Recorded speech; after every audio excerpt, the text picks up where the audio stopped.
David Morgan here. Just finished a redo of my Quickbeams.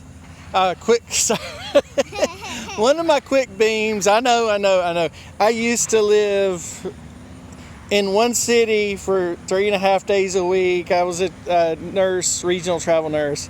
One city 3.5 days a week, and then home 3.5 days. So that sounds so vain. I'm sorry. But anyway, the green Quickbeam has had a revision, and just wanted to let you know a few things. As I've gotten older, I'm a single speed commuter, but I have gotten a little bit more laid back in the trails I do, and also become actually a better rider too. And I don't just go out and, go for 2 weeks and, with a guidebook of trails. And I definitely wouldn't do single speed like on the Blue Ridge Parkway, but there's a lot of trails. I mean, if you just get tough and, have appropriate gearing, you're gonna do fine on.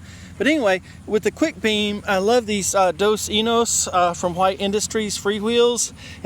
White Industries freewheels in general, but especially these with a Quickbeam, they allow you to have real great chain line.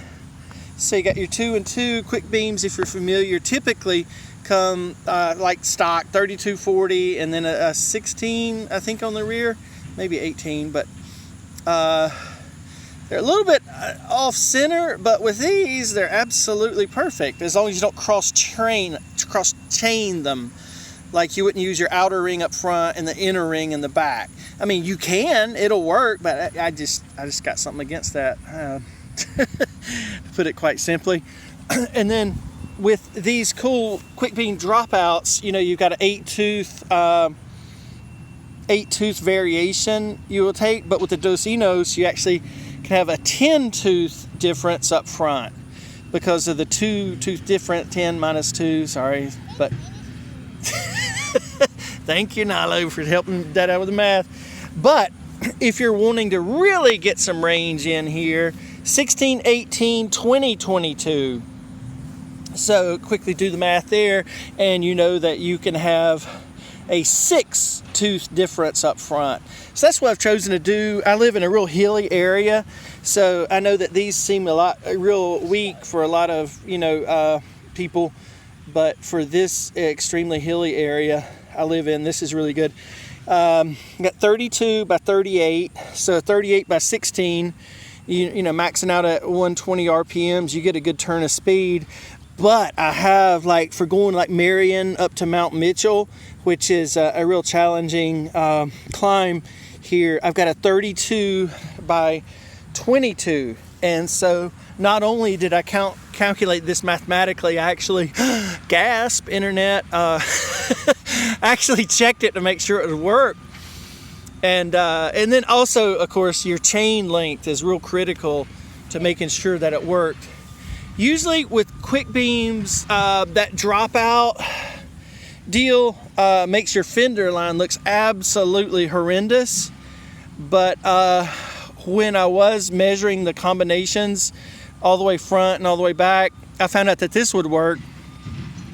But if you have a flat and need to remove or change gears, with these SKS longboards, you actually have now these were optional. They came standard on the front fender for safety, but optional in the back. I bought these Fastex removal, so you can, pop it out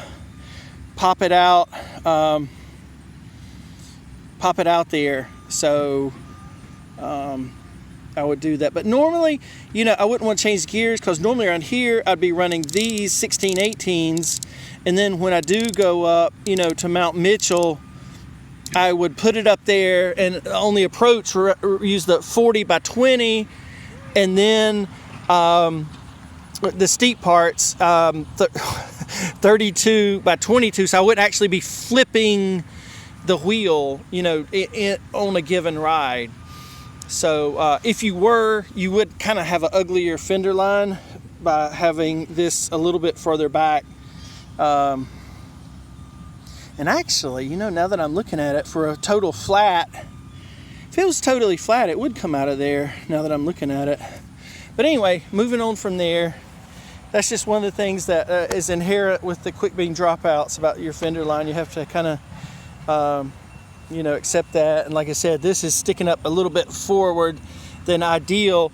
But again, with that versatility of all those, you know, gear combos is just fabulous.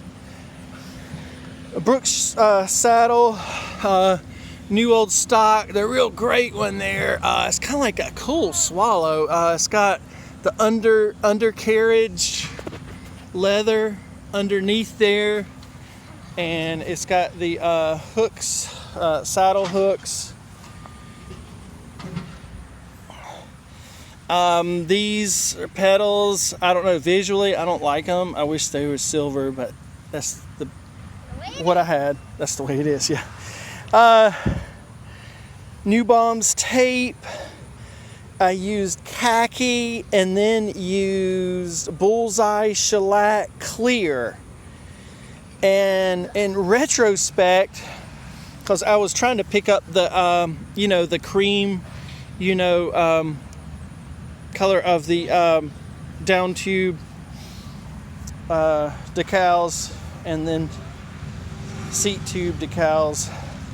But actually, a little bit off topic here, my other bike, one of my other bikes, fixed gear, I actually used white Newbaums tape and amber shellac, wanting to kind of duplicate this chalk, but it came out a lot darker than I thought.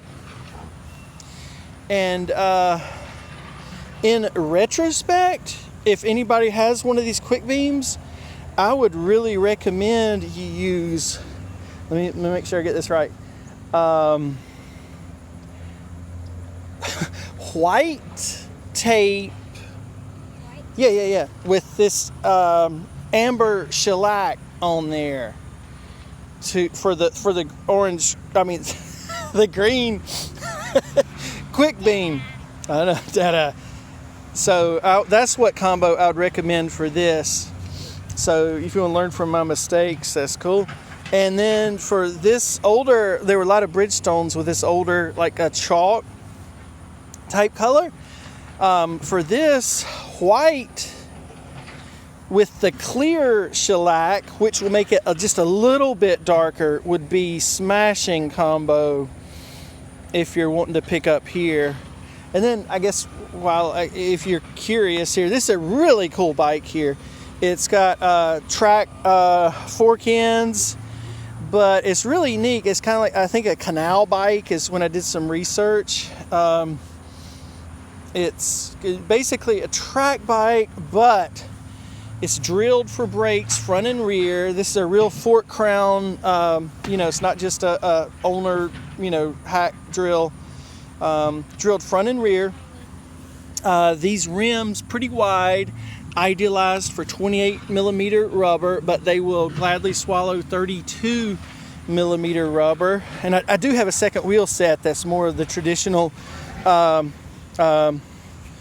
you know, 23 to 25 millimeter rubber.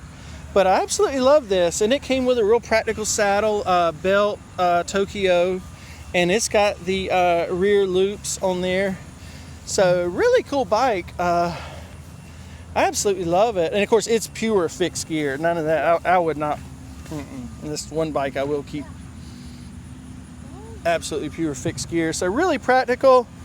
Practical gearing on it. I got 44 by 18 actually. I live at a real hilly, extremely hilly area, and I'm no longer some beast on the bike. So it's real practical. I used to commute on this bike actually in Winston-Salem, North Carolina, which is a hilly area.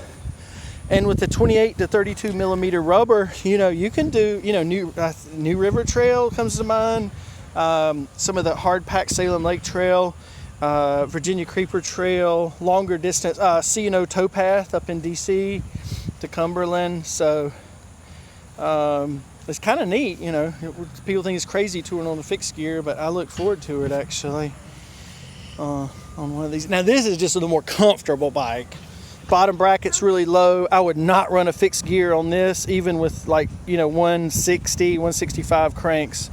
you will be hitting on this bike. It's very low bottom bracket in contrast to this. I don't have the measurements, but I will tell you, fixed gear is great. Single speed only on this. All right, well, I just want to share with you what I've learned.